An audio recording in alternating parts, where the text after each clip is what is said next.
Right, I think we'll get going given that we're due to start at 1:30. So welcome to this afternoon's roundtable. This one is about getting to the repository of the future.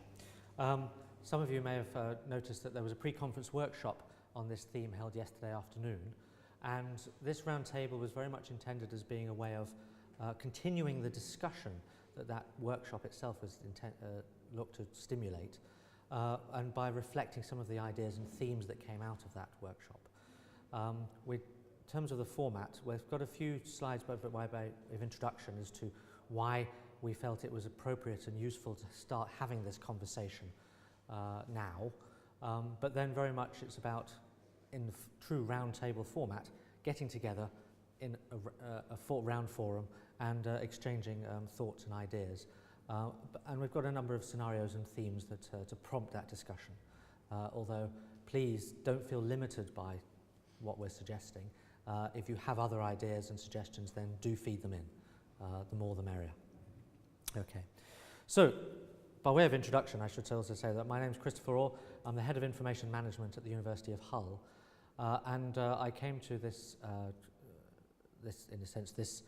theme simply because of some of the thinking we've been doing about our own repository at the University of Hull.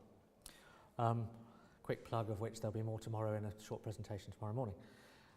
And working with Balviar at the JISC, we decided it'd be useful to try and stimulate this discussion, simply because we felt that repositories were at a stage where if we wanted to be somewhere in our own minds in 5-10 years' time, what do we actually need to do now to allow us to get there? And having a strategic, if you have a strategic plan, you have to start now, today, because otherwise that strategy doesn't start getting implemented. Hence, this approach. So, just to say out some background, context and aims, since we've largely had a repository infrastructure in place, or growing in the UK, since about 2002, maybe a year or two either side of that. And we've now got over 200 in operation. Now, I'm not saying everyone has been active since that period of time. Of course, repositories have been springing up in different institutions at different times over that period. But we're now at a place where over 200 in operation. The vast majority of institutions, higher education institutions, has a repository of some type, maybe even more than one.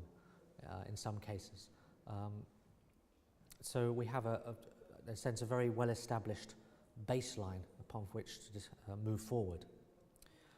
And many of those repositories were put in place for a very specific purpose, quite often the management of research publications, open access support, but increasingly I suppose we're seeing use cases where repositories are being involved in the management of other institutional assets.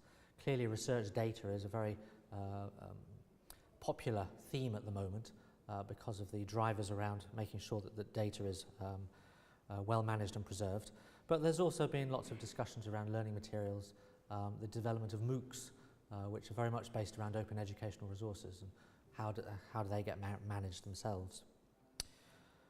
Alongside repository development in its own right, there's been a fair amount of development of shared services over repositories, trying to identify areas of functionality, service that repositories would benefit from, but which it didn't make sense for each individual repository to undertake.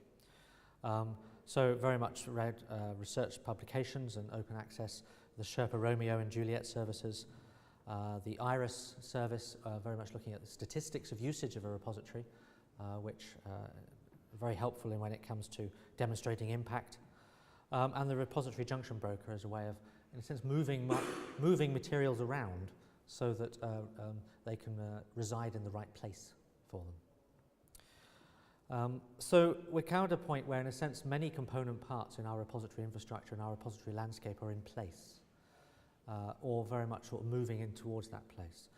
So where do we go from here? Well, now we've got them all in place. Is that it? Do we just sort of move along? Right, we've got the service in place, let's carry on. Or is there something else we would like to do with our repositories, which we need to be planning for? Thinking about the drivers behind this question, there were two views that we could take. There's the high-level view, which is about institutions needing to be recognising that institutions need to be responsive to competitive demands. They need to attract research funds, they need to attract students, ever more so in the current climate. And there's various national and international policy requirements which they're having to respond to. And they're sort of coming at the universities at the top, which is a good thing perhaps in terms of providing clear drivers, but also lay down some quite strict requirements that we need to respond to, which may not necessarily always meet what we would like to do. There's various strategic initiatives that have become, seem to be coming thick and fast at the moment. We've got the Finch report, which was followed by the RCUK policy on open access, which is now, of course, and then last week we got the latest stage of consultation on the HEFCE plans for the REF 2020 and open access within that. We have the Funding Council's learning strategies. We have the G8 making high-level policy statements on open access. And there's various US initiatives, the FASTER initiative, and also the White House directive to funders on open access that they're having to respond to. So there's an awful lot of in the broader policy landscape that we need to be aware of and which are going to impact upon how we operate our repositories. But thinking a bit more on the ground, I suppose, which is not so much influenced by policy, but just simply about the nitty-gritty nuts and bolts of what it actually means to run a repository. It seems worthwhile to ask the question, repository systems have been with us for over 10 years. Are they still the right systems? The analogy I sometimes draw is if any commercial system is bought within an institution, it's often standard practice after 5 to 10 years to go back out to the market if it's still commercial and to consider what alternatives exist. Are we doing that with repositories? Do we need to do that with repositories, or are we happy with where they are at the moment? Essentially, are they enabling the management of the content that we are being asked to curate? If we are not sure, what other options exist? And what impact will repositories now or in the future have on staffing of those repositories, the skills requirements, etc., so that we make sure we can offer the right service. What scale of operation can we manage? And I say we, you can put we at whatever level you like. It can be at the department level, the institutional level, the regional level, the national level. How do we scale up, so to speak? So we recognise that there are policy drivers, and we recognise we're working with repositories. Recognising those policy drivers, what the purpose of this conversation is about is to focus on the repository systems themselves in order to fully understand that they are fit for purpose for what we need to do in how we respond to the policy drivers that are coming along. And to make sure in many ways that we are not necessarily being dragged along by the policies and the implications of them, but are in a good position to be able to say, yes, we can, when asked how we're going to respond to those policies.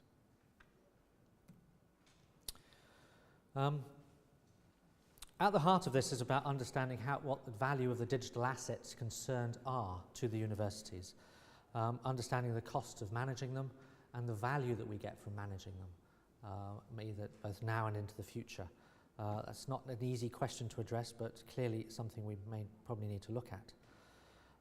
It would be nice to think we could start to shape the new futures for repositories. As I say, work out where we want to be in 10 years' time so that we can start planning for it now.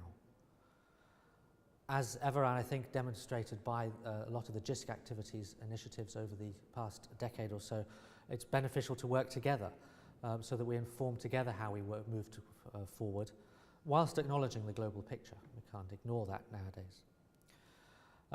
Developing a sector-wide perspective so we can take that forward, but very much one based on participation, input from yourselves and others in the community, so that we make sure that it's not just, in a sense, flying off with separate initiatives which don't necessarily help anyone. So, just to outline then the pattern for this afternoon, I've provided the first part.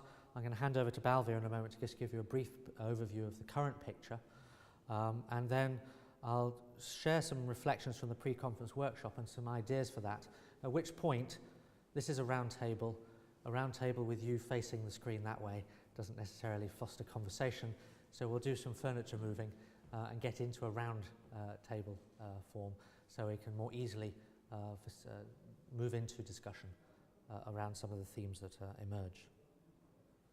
Okay, I'll pass over to Balviar on that point.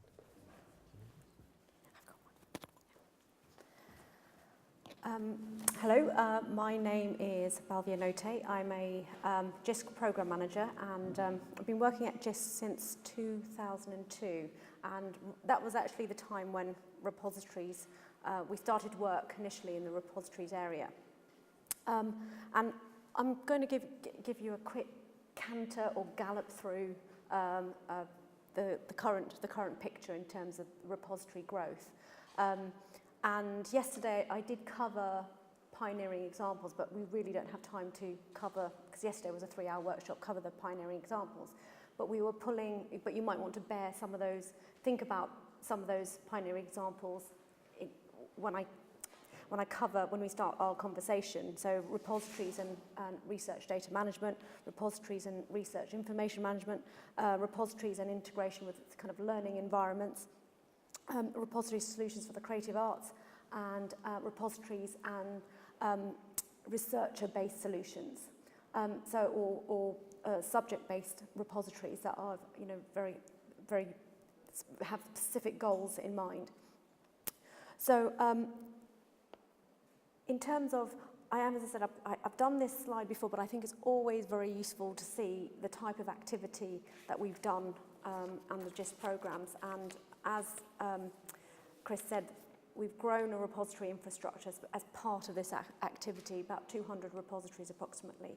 At the very beginning, we had, in 2002, exploratory programs with the FAIR program, which was facilitating access to institutional resources, and we were looking at the growth, looking at testing OAI PMH to testing the software, and we had a whole phase of building, a building capacity phase with programs, about 33 projects, and this is giving funding to institutions to build repositories. We had an enhancement program. Now you've got a repository, what can you do with it? And people built interesting things like a project called Sneak, which is social networking extensions to ePrints. We had a rapid innovation program, and out of that came a number of things. It was about usage. So one of them was walking through time. So this project had a repository of historical maps, and what they developed was an app which you were able to download the map in situ. And obviously it was great use to historians, conservationists, tourists, to be able to say, okay, so this is where the original road was, and this is where the original house was, and this is the landscape, and overlay it onto current maps. And we had a deposit activity, and out of that we had, Sword came out of that activity, and the repository junction broker, which you've heard about as well. So a number of things have come out of out of this conversation about deposit and what's required for deposit to happen between scholarly systems. And we had a take-up embedding phase. Again, that was about more about enhancing, using the stuff that's out there and improving your repository services. And Chris has mentioned the repository shared infrastructure, and we are looking, and that is primarily about the services that we're currently using, like Sherpa Romeo and Juliet, and there's obviously we're talking about Iris. They are project funded at the moment, and we're looking at service funding and what that means, and sustainability around those and efficiency around those. We had a whole activity around preservation, and obviously from this morning's talk, I'm not sure whether we should be doing something in preservation, but obviously we should. I won't, as I said, there's a number of things around that, but I won't go into that because I've got very little time to cover everything. The other area is metadata. We've done a lot of work around the requirements around metadata. So the REOX project, you'll be finding more about that tomorrow. And that really is about, if you're looking at tracking research outputs across scholarly systems, what are the minimum metadata fields that are required across within your metadata structure to allow that to happen, because at the minute there's bits of information held differently in different systems, and there's no way of tracking that at the moment. So, and we've really now at a point where the repository is playing a central role in the management of the university's digital assets, and we are at this point, a timely point, to start to say, okay, where do we go next? What do we do next? So I'm going to give you this picture. This graph is courtesy of Azhar Hussain at Nottingham from Sherpa Services. Obviously, this is from Open Door, and there was a significant growth between 2005 and 2012. And if you notice that initial step there, that's when this is all the programs of work that we had done that started in about 2005 about building the repository infrastructure. And it's reasonable to assume now, in terms of that blue point there, that we're leveling out, and that's certainly in terms of leveling out in terms of the early adopter countries. And it's timely, and as I was saying, it's timely to assess. The infrastructure is there, and it's relatively mature. It's like, where do we go now in terms of, what can we provide with all the policy changes that are happening? This slide is courtesy of the RepNet project, and again, I just want to acknowledge the growth in CRISs across the landscape. There are around about 200 repositories and around about 50 CRISs on the landscape. And there are bits missing here. I think there's where the white ones are, I think, no data in those as yet. But that's the current picture as we know it in terms of the repository and CRIS landscape. So I pulled this out because I think it's important to again recognise that there's content. It's about the knowing what the demand is, and from a previous keynote conversation. So the application of what we know already will have a greater impact on health and disease than any drug or technology likely to be introduced in the next decade. And this is Sir Muir Gray, Chief Knowledge Officer of the NHS. And what we're saying is repositories are a typical example of collecting large amounts of information waiting to be exploited. And we might not know what that is, but repositories absolutely play a key role in that. So, for example, there's a project at the University of Middlesex, and what they've done is they have a whole lot of MRI scans within their repository, and part of that what they've done is they've made allowed 3D visualizations of those 2D MRI scans, and that's allowed greater application of those of the content inside that repository.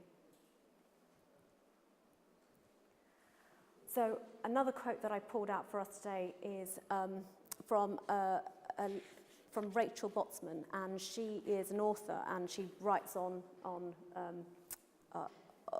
the kind of ethos of open, and she was speaking at the Wired Wired Money financial event, and what she was saying is that technology is transforming our relationship to ownership of assets.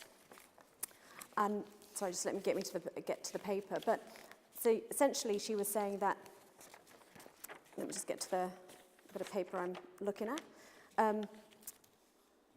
So she was talking about Bruce Willis, funnily enough. She was saying that currently he's trying to find a way of adding his extensive iTunes library to his will, so he can hand it on, give it to his children. But currently he can't do that because obviously he's ticked terms and licenses and terms and conditions. But he's challenging that because he's saying, well, I've paid for something, but I actually don't own it.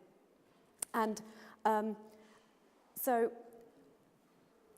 what we're finding is that in the future, what she's saying is that the power is moving from the centre to the edges, And in the future, we might see something like peer-to-peer banking. So banks might not be in the centre. And we can definitely see a strong role for repositories as part of these edges and the power moving to the edges. So I think repositories have disrupted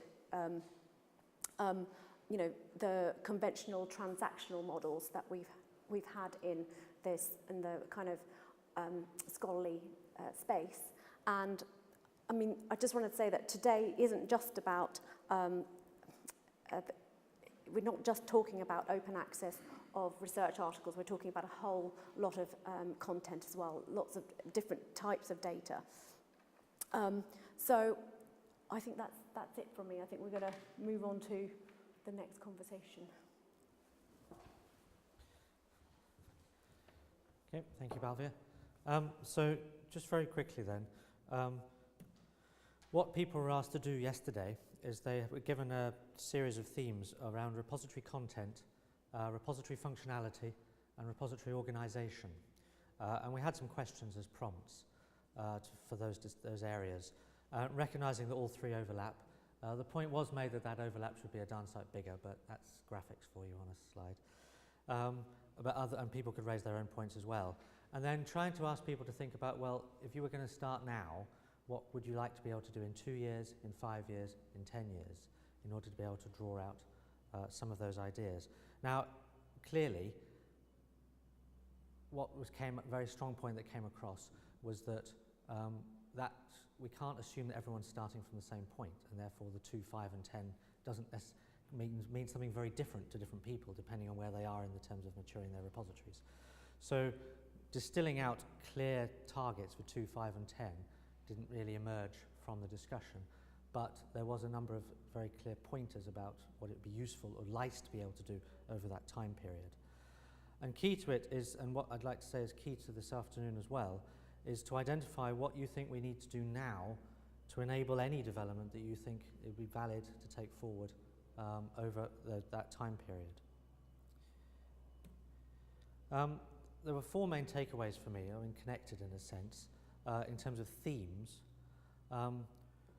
The role and the need for a repository as a place to manage digital stuff seemed well accepted and here to stay. There was a huge underlying assumption in everything we did yesterday that the idea of a repository was actually a given, which wasn't necessarily the case, but that did seem to emerge as still being the case. It is useful, and we need somewhere to keep digital stuff. But there is a need for restating the clarity of purpose for our individual repositories and taking ownership and leadership in how they develop. Many of them had an original focus. There's been quite a bit of creep. Technology has almost enabled us to do too much, and there's maybe a need to actually sort of clarify exactly what we are aiming to do so that we can actually focus on getting that done rather than trying to be all things to all people. By the way, those purposes may be completely different for different situations, but we just need to be clearly stated. No one really perceived any gaps, per se. There was a general feeling that we all know what we wish to achieve with repositories, but we just need to find a way of doing it. And therefore, we need to clarify the barriers getting in the way and look at ways of overcoming them and clarifying those barriers.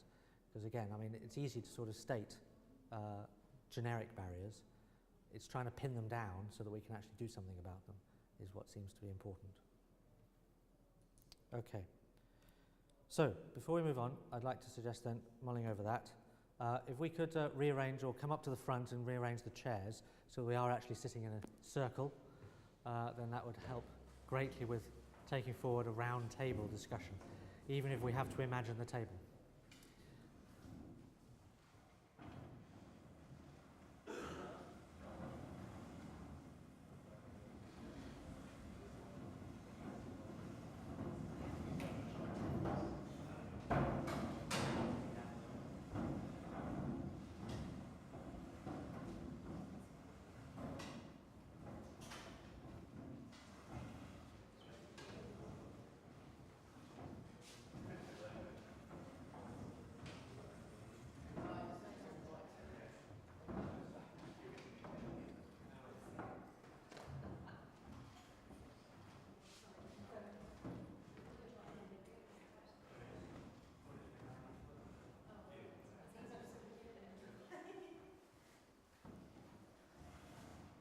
So, rough table. Rough roundel. So if we kick off, I mean, there were takeaways from me for yesterday. Are there any immediate thoughts on those conclusions there, or do other people have key points about repositories that they feel they would like to raise? Peter. So, Peter Murray Russ, I wasn't able to be there because the thing was full up, right, okay. I'm a scientist, and I find, I'm going to be quite blunt, I find institutional repositories completely useless for anything I want to know. So in here, it seems to me, you either think of repository generally, or you think of this is a shorthand for institutional repository. No, the word institutional is deliberately left out. Okay, that's fine. So I think there's a real need and a crying need for domain repositories at the moment, and I think we have to solve that, or you will not provide anything. You will actually get digital science Macmillan taking care of everything through Figshare, and the universities will be left out, and GIST will be left out, and so on. So do we have any domain repositories in this country other than the ones in bioscience? Domain as in repositories for... Chemistry, materials science, astronomy, phylogenetic trees, biodiversity, anything. We have the data centres that some of the funding councils run. The NERC has other ways of We've got that. data Right, centres okay. for that sort of thing. I suppose that's in biological sciences we have some. We have biological Very science, international. we have astronomy, but there are large areas where people want to put data and there's nowhere to put it. And if they put it in their institutional repository, it's like putting it in a black hole. I've done it. Okay. I've lost my data in the repository. When you say lost, I mean, Well, because it's the way the repository holds it. It's not indexed. Okay. I can't search for my own data in my own repository. Right. And when you say search for the data, you mean actually search for the bits in the data itself, Well, or search for the metadata? search for metadata. Right. I mean, I put in 200,000 separate items into DSpace, and I can't search for them by date. I can't put in Murray Ross 2007. Doesn't allow me to. I mean, that's. Secondly, I think, I don't think we have any clear idea as to what the purpose of repositories is. And I think repositories can't have more than the most two purposes, and at least 6 different purposes that people want, ranging from the glory of the university to the requirements of HEFKI to the sort of liberation of publishing, which isn't going to happen, but they're all over the place. So I think the first point is like the functionality of software. I've sometimes got software is perhaps on both the two common platforms these days, they're focused a lot on the technical side, perhaps not enough on the functionality side.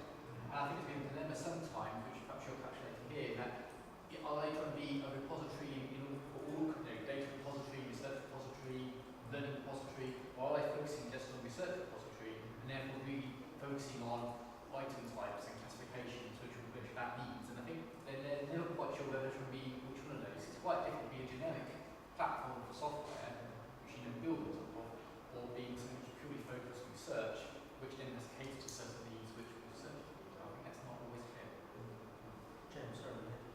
Well, actually, I was going to start out exactly the same way as Peter. I think one of the most important blog posts on repositories I've read has been the one came out the last time we read repository fringe, the criteria for successful repositories, which I still think is massively underlooked in this community as a whole. And what immediately stood out for me from this was the third one down there, was we know what we wish to achieve.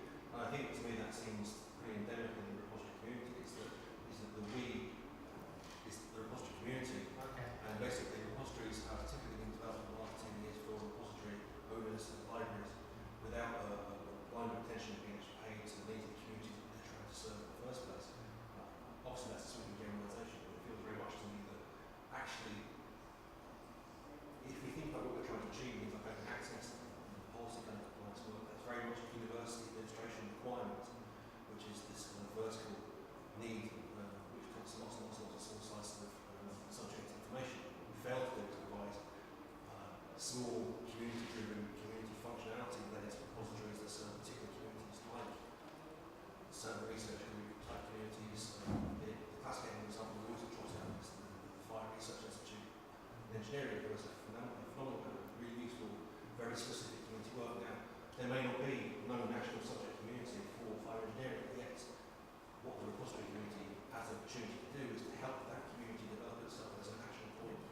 rather than the UK, because it actually deals with phylogenetic trees. If I want to do crystal structures, well, I've built a crystal structure repository, and I would argue that rather than putting it in the old. We've spent 6 or 7 years, some of it just funded, trying to get blogs and notebooks and so on electronic with zero success. Now, it might happen in 20 years' time, but by that time, the world will have moved on.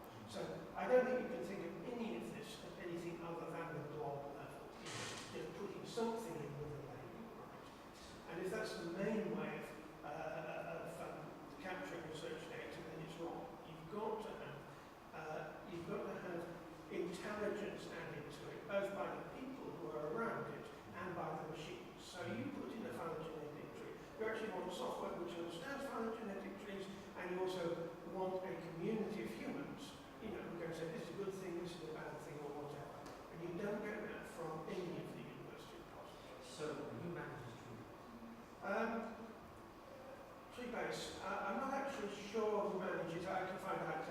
Ross, I can find it. Yes, no, I'm just curious. It's an academic somewhere. Oh, right, okay. So I'm just trying to think, so it's clearly, I mean, it is a repository for a specialist. It's a repository for data.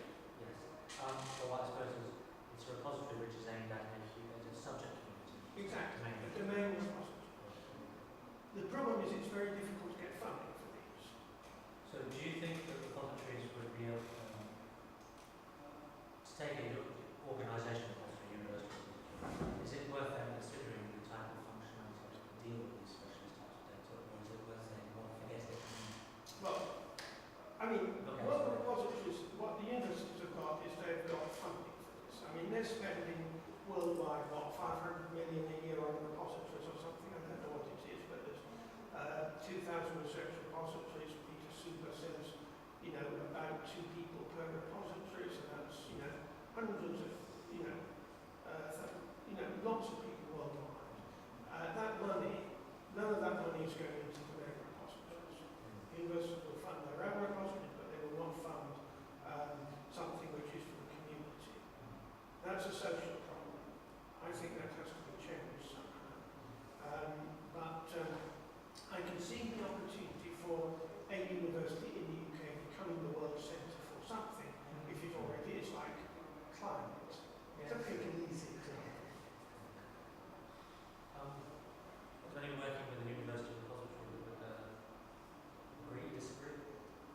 Or anyone working with a university repository that is struggling with working with certain types of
get the add-ons. It needs a new system. That's maybe it needs a new system.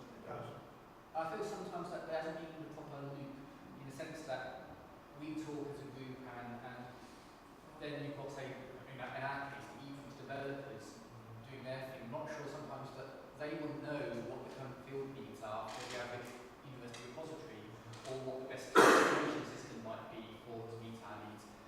They're doing their thing, and I don't know how much they are talking to other people, but I don't feel there's that nice method for me to both feedback as a group, as a community, and say, this is what we're needing. I think what that is the bosses are trying to be one size fits all. Yeah. So, you know, what's not happening is the individual kind of focused function on top of a national data set. Maybe you could Okay, so just two quick things. First of all, what is the ratio of people who upload data to an institutional repository as opposed to Figshare? I should think Figshare gets 100 times more data than all the university repositories put together. So you've got to change that, right? Hopefully by working with Figshare and controlling it, you know, stopping it becoming privatised. Secondly, code. I mean, why is code up there at all? Code is managed by Bitbucket and GitHub. Yeah. I use them because they actually give me value. I wouldn't dream of putting code in an institution repository. You know, I put code on Bitbucket every day. Would you put a link in the institutional repository to where the code is? Only if my manager nailed me to the ground and said, you've got to do this for some bureaucratic reason. And why would I do it? No, well, I suppose in terms of, say, somebody wanted to replicate your experiment, and they wanted to get hold of the code Yeah. and the data. Research Murray Ross. Code. Google finds it for me. I mean, that's the other problem. There are no decent search engines for federated repositories. I can't even search for UK chemistry theses in repositories. I just can't do it. And that's fundamental metadata. I mean, I actually want to full text index everything in university repositories, right? Because I think it's underutilized, I think it's got massive value. But I don't even know where to start. That's how difficult it is to get hold of the content. And when I do, the repository manager say, oh, you can't do that, it's copyright. You've got to ask the author. Well, we're in the 21st century for goodness sake. Well, that sort of goes on to the next one, just get thinking about. There's a recognition that a claim in the sense that many of our existing repositories are essentially just stored PDFs, and that's about it. And that's not necessarily the true definition of what a repository can be. So, as I say, the repositories will move beyond being stored PDFs to enable reuse for a greater extent. Primarily for exposure to the web, to facilitate things like text and data. Sometimes they are even stored metadata on images. Yes. Yeah, like the Well, there was a fairly strong view taken yesterday that if a repository is primarily metadata, is it really a repository?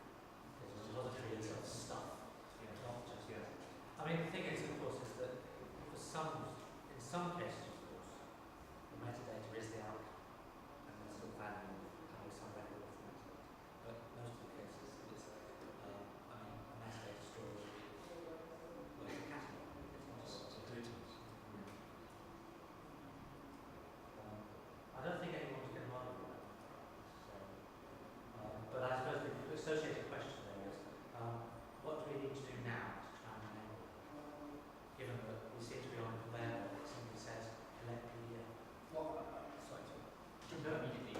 One thing is key, that's a question to myself.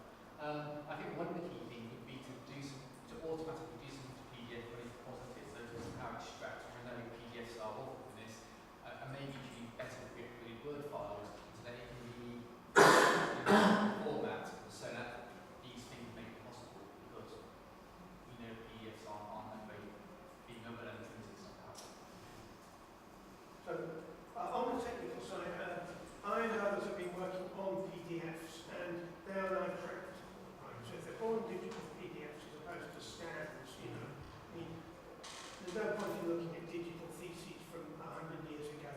You know, that's a waste of time for software at the moment. But born digital PDFs are actually now practical. There's a lot of heuristics. We had a meeting in earlier this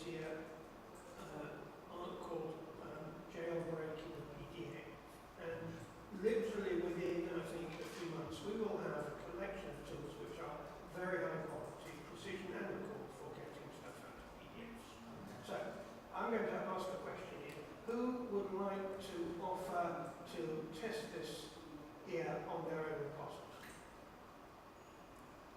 It's low risk and cheap to implement, yeah. So It's low risk. it It's not requires some human effort by some humans.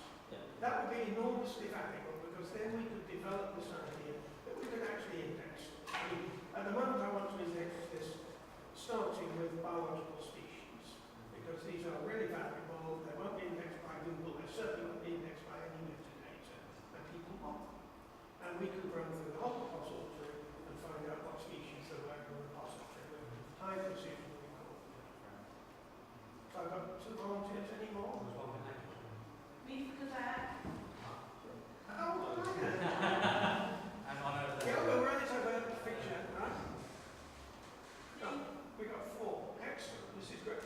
So all we need, we have a virtual community at the moment. What we need to do is, continue to grow the critical mass. I would say we probably need a just financed hackathon.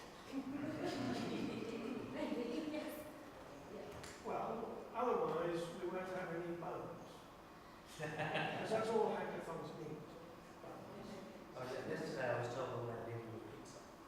Well, that's right. Bones in the morning, pizza in the afternoon. Okay, move on. Can I speak a brief on a point? So, yeah, Which was, you picked a point that many ways in the UK repositories in particular are metadata focused. That's why the staff and money comes into them, sort of F and RCUK compliance nowadays. And yes, they do have some content in there, and most of that content now, in the future, certainly be for RCUK compliance more than anything else, and for e-thesis. So they will have content in there, but the money and the business case is metadata compliance. That's becoming more and more important to be absolutely right, and to have link back into things like OPID and stuff like that, and other identifiers to kind of feed into that, into what a system needs. I think that's, when I'm thinking about the future of research repositories, that's what's in my head, is that's what institution normally requires at the moment. Is that compliancy with those sort of things. but then that makes the question about whether a repository is the right place to do. No, absolutely. I mean, completely. Okay, so next item was Yes. Just Yes. if only for coordination purposes, would be worth mentioning that there is a navigation still going on these days. It will be a full text navigation with text mining capabilities, collecting the whole content for the research and I haven't mentioned it because it hasn't been quite funded yet. So it is an aggregation of all UK metadata, but there is also potential of all the full text being aggregated with text mining capabilities. So is that separate from IRS? Sorry? Is that separate from IRS? No, that's different. Okay, so it's going to do, how's it doing to IRS? As in institutional repository search. Yeah. Well, IRS was developed on proprietary software, so it's autonomy, and so this is open software. So I can't really talk about it until we've made an announcement of that. But anyway, what we're saying is that we're backing a way of searching and discovering content. But I What want with that, if I may, is that if we can perform full text mining, Yeah.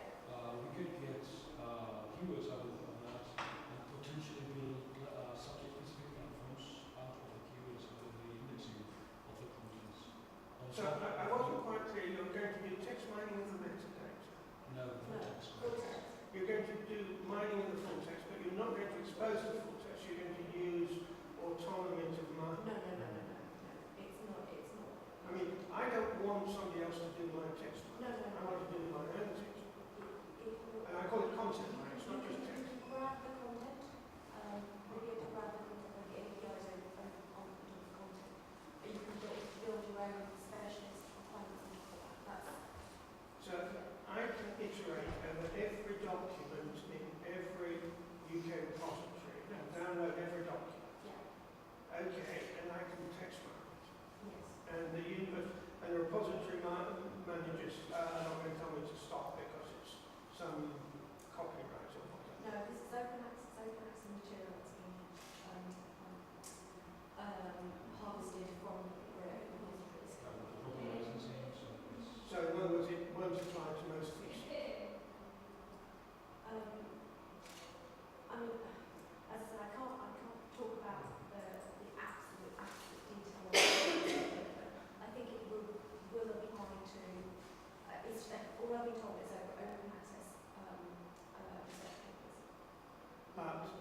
website, it's very open to the whole public web. I get those papers in. Well, anyway, it would be able to download them, probably where to download them in one go, that's what I'm saying. Okay. What's this space? Well, I'm pushing this space because this is a very limited, very limited facility. Unless the university actually say we want people to use our content, and that includes, a wide range of stuff that people put in. And there's a problem with things like Europe PLC. I won't provide all of that. That the amount you can get is such a small fraction because of all of these restrictions put on. Nobody's brave enough to challenge it. Okay. So moving on, I suppose one that derives from the previous one in terms of moving beyond PDFs was that repositories will benefit greatly from linked data. I think everyone was yesterday thinking, well, linked data is bound to be part of the future. But not quite sure how we're going to get there, but clearly there's a feeling that we need consistent identifiers and vocabulary to be better established and standardized, to give people the confidence to be able to work more effectively on linked data. Now, I suppose the opposing view to that is that if you wait for all of those things to become standardized, there was an opposing view expressed that means you'll still be here in 10 years' time. And it may just be more logical to just get on and do it in order to achieve something. But most of the vocabulary specifications not ready. Well, that's standardized without sort of standardizations. I suppose it depends on how far you go with that. And even if you take even the subject trees that are used in repositories, which tend to be Library of Congress, already there are URIs, URIs are minted. So is it a case more of there's a disjoint between what the repository community are doing and what the linked data community Yeah, I are think so. outside, and somehow we need to sort of get the two working more closely. That's right, and a few people have already alluded to that. I mean, I've only recently moved back into repositories after a few years away, and I have been quite surprised actually returning and finding that, as already been said, things actually haven't moved on particularly. So obviously, you get some RDF exposed, as part of your Prince implementation, for example, but it doesn't use any system identifiers, and it doesn't really use any of the relevant vocabulary specs. So I think it is just about deprints or dspace or redux, revisiting, perhaps refreshing some of the standards, or at least being able to expose repository content using linked data approaches much more easily. I suppose a barrier is that people don't necessarily understand the underlying principles of linked data and the technologies. It's difficult to export your repository content and transform it into something that's linked data compliant, but principally space would better develop so that can be done not necessarily automatically, but with little effort. I think that would be a good thing. And certainly, author names is alluded to already today. Green Trace referring to we want authors to be referred to by Broken numbers or by some other URI, and most other institutions are limited URIs for employees. You should just be accepting the URI. That's how you're referred to within the repository. Perhaps the way it is worded is the most, we need linked data, and this is how we're going to get there. And I sometimes wonder whether the second bit is the important bit, we need identifiers and comparables, and linked data is a sensible way of achieving that. Is that a fair statement, or Mike? Well, I suppose that each could drive each other. Yeah. So, I mean, the implication of that then was that one of the ways in which people looked at the matters yesterday was that from our two views, but to what extent do we need some sort of high-level top-down initiative in order to try and get something going, and to what extent do we need something bottom-up? There was an implication in this one that we need almost something top-down. We need someone to tell us what the vocabularies are to get the standardisation in place, like the collaboration we put together all of them. Top-down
So what if there's a community that has no interest in this area? Well, it's entirely possible that exists. It may well be that community already served very, very well by something else. You have to pick your battles. Yeah. It's actually worth supporting local, I think it's worth supporting local subject communities that have genuine, unique interest and value. What we're trying to do is ultimately provide an environment in which researchers and institutions can work and they feel is the best representing the world in their subject area. That's surely must be the goal. Oh, and goal, certainly. I'm just thinking that the fact that we don't have a lack of some domain repositories suggests that there are some subject domains which really haven't been thought about this at all. Quite possible, and there's not necessarily immediate value in going out and trying to create a format, because if they are not demanding, therefore there's a user can't supply. So try and work with what you've got and work successfully with what you've got on the basis that the architectural approach might become what the actual standard and categories will be independent from users. So, I was at the open data workshop yesterday, and one thing that was interesting was the prefix.cc, where you can actually go and look up the namespace, and it gives you all the vocabulary associated with that namespace, which is great if you know the namespace exists. What I thought they were missing there was a way of looking up something a little bit more abstract. So I want information about how to describe geospatial information, and then giving you the namespaces and the kind of vocabulary associated with that, so that you could discover what other people have created, rather than having a cursory look, think, oh, there's nothing there, I'll create my own, and then finding out why you've got two clashing standards. So I figured there was a niche there where you could actually give more search for information exactly. okay. Moving on. This was in a sense, sort of a way of talking about repository organisation and trying to fathom out exactly what we rely on repositories to do and what we rely on other things to do. So ultimately, repositories should focus on holding material and preserving it, acknowledging the level of preservation that Balviar's talked about this morning, leaving all other functions to services built around the repository. And ultimately, a goal would be that repositories will become invisibly integrated with user-facing services. I mean, the dilemma of that has always been that how do we actually build up a head of steam around developing something that we actually want to be invisible? Plus, who creates the user-facing services? There are many out there that already exist. I think so. I mean, most user interaction, or most users coming to a repository come to Google. So there's a dilemma that, well, do you just exploit the user-facing services that are out there already? And then maybe if there is a specific community need for something like that, for developing something more specific, then maybe there's a momentum behind developing something like that. But each repository trying to provide services all on its own isn't necessarily the best way of doing it.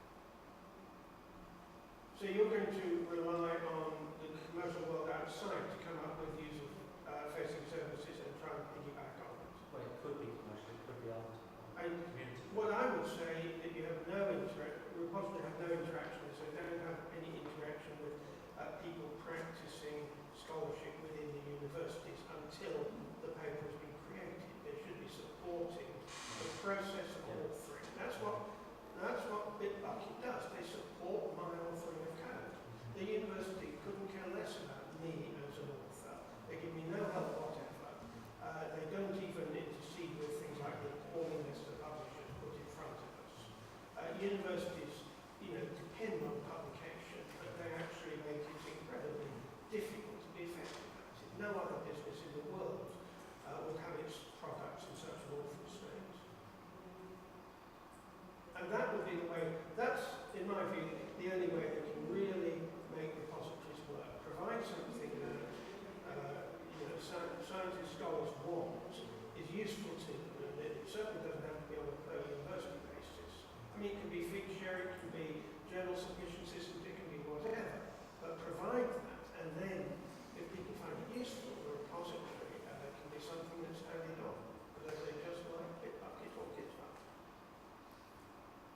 It is maybe evolving as we speak with the old RCUK tax policy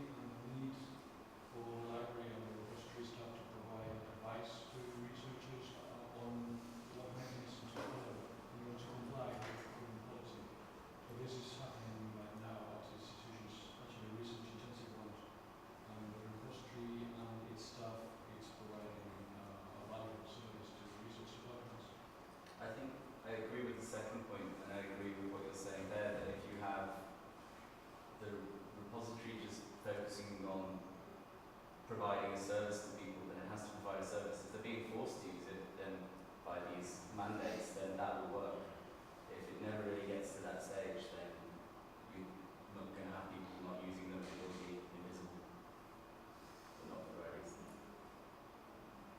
But I mean, how are the universities giving advice to researchers on managing their data? And I'll give a short anecdote. I was in the States a month ago with a group who was working on material science, computational material science. A lot of money involved. They were NSF funded.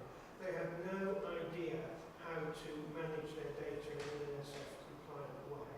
And I was able to help them by saying, well, you have to, co-publish your data and the DOIs of the papers. They hadn't thought of that sort of thing. Now, that's a very, very primitive thing, but ultimately you need people in the discipline who can provide that, because otherwise it's going to be very generic things that you support well. I can't even think of much more than that you label your data set with the paper which was published with it. And then I came up with some ideas from material science which would impress the funders. And by the way, there's a big push on materials in the US. They put $500 million into materials GM. So that's the sort of thing that you need to think about. But the average university library isn't going to be able to tap into that sort of thing. I think there was a conversation yesterday about moving some of the functions, the repository functions, invisibly into the researcher's workflow. So things are being captured at the point of creation, data as soon as data is put into a system, it's captured, it's given a DOI automatically. So there's a lot of things about automation capabilities today. And I think that's disjoint, because the repositories have been seen as being kind of the end process and gather this stuff and put it in. But I think we need to think really carefully about the kind of invisibility. We're talking about invisibility here, is the visibility of the processes and the functions behind the system. But that was just something that came up. No, you're right. I mean, this group, 5 universities never heard of DataSite, for example, and so on. That's an elementary thing to make your data more accessible and to preserve it. I think what sort of bothers me slightly is to make it visible we need integration and that sort of stuff. But I think to have integration you need consistency about what the repository offers. So if we were to create localized fields for best compliancy or open access compliancy,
flow into the core software.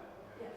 we keep modifying it, and we will have a plugin available for eFluence, and it gets a bit vague at that point, but it's useless unless we actually get it into the software. Yeah, so there will be software plugins for those things, but I think it's a really important start because I think we've been trying to tackle this area for a really long time, and now we're realising you don't want to try and solve every single metadata issue. That there are some key elements that are required, and those need to be the same whether it's whatever Chris was using, whatever repository you're using, and there needs to be dialogue around harmonising those things.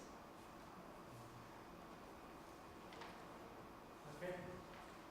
So moving on, there's one other there. This came as a surprise to me, but I don't know this is quite a lot of people. Repositories will be challenged by other systems offering similar capability. And these were some of the ones that were mentioned, simply because they are stores of stuff.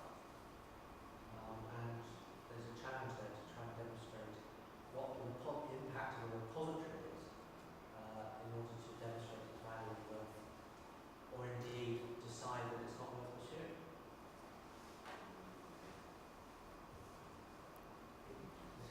Well, I agree. I mean, I think that Mendelow's in danger of winning, taking over academia metadata. It's got the resources, it's known. I think that, Figshare at the moment is open. As soon as it goes closed, we have exactly the same problem with the data. I'm waiting for Mark to give us some assurance this won't happen. Basically, you will have these services because universities have been so incompetent and so flabby about managing their own stuff. I mean, sometimes Vivo will get sold to somebody and so on. Down the line it goes. Universities would much rather bottle a problem and get somebody else to do it, and then they find that they have to pay and they've lost control and they're giving away all their crown jewels. That's very simple. And the US universities have already done it. They sell all their theses, they give all their theses to ProQuest to sell them back to them. I mean, it's inexcusable if you're actually producing. Universities produce $100 billion of value a year at least, right? And they give it away to people and then ask them to sell it back to them. It's, grotesque. But it'll happen because, where's the last time that a head of a university has actually got up and said anything useful about open anything and the value of universities? I haven't heard one in the last 5 years. I'm thinking of Martin Hall, so Not to Black and white. that's very, is it open access output? Yes.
I'm not, I initially you said that Chris shouldn't be doing that academic community side so much. Is that what you, is that my? Yeah, so my view was being as a vertical, as a horizontal market here. So the vertical market is very, very thin slices of information. So subject-based information stored in half the institution for administrative purposes. Management compliance, post-award grant management, understanding how much research your institution is producing in a year, that sort of thing. And that's absolutely essential that we maintain that information store and we can use it for infrastructure to store access content, etc., etc. But then there's the horizontal community, which is the subject-based activities. And the problem is that the vertical and the horizontal don't really join in very nice way. And they're trying to work out how to make that joint work between the Chris and our communities. From my point of view, in Edinburgh, we have a repository infrastructure which we use, and we have a Chris system. And the Chris system provides a very specific purpose. And we wanted to separate the two out, simply because we then focus our repository strategy, if you like, in a more community kind of focus and fashion. So we've done things like, we have an economics repository which we put together, which then feeds directly to the RepEc and all these sorts of things. It's then providing a very specific community purpose for them. But I also want to see that developing at the time was that Chris merrily kind of trotted along and did a great job of aggregating activities, upwards, press clippings, all sorts of bits of information, etc. across the project. Can I pick on one thing I think has been moving slightly is the national, we keep moving around to national services again, which is how academics want to work, is in their specific communities and how to search everything, whether it's all thesis in chemistry or all of this or etc. I think we're still quite an immature sector in some ways because of course you think of searching research libraries, you think of CodePack, hopefully you do, and if you're searching protocols for its knowledge, you use SunCat. But yeah, we haven't really got that in the positive. We've had different projects. Yeah, there's Open Core, there's RS, there's other things, but you're not quite sure which one's going to stay around for long term, and which one you think, okay, it's going to die in 2 years' time. So you don't bother re-promoting it because it's a project rather than a service. So I think once we reach that point where we've got something like CodePack and SunCat where you can say there's a name and we know it's not going to go away tomorrow, and we can then slice it and dice it in subject-based ways or item-type-based ways and extract information the way we need to. I think that's when perhaps we've reached a good point, perhaps a level of maturity. Okay. So, in sort of concluding this session, some various points that come out there. Thank you very much for your contribution. Balviar's been making some notes which will also add into the general part. The idea is to write up all these thoughts into a document that's going to help inform events later in the autumn.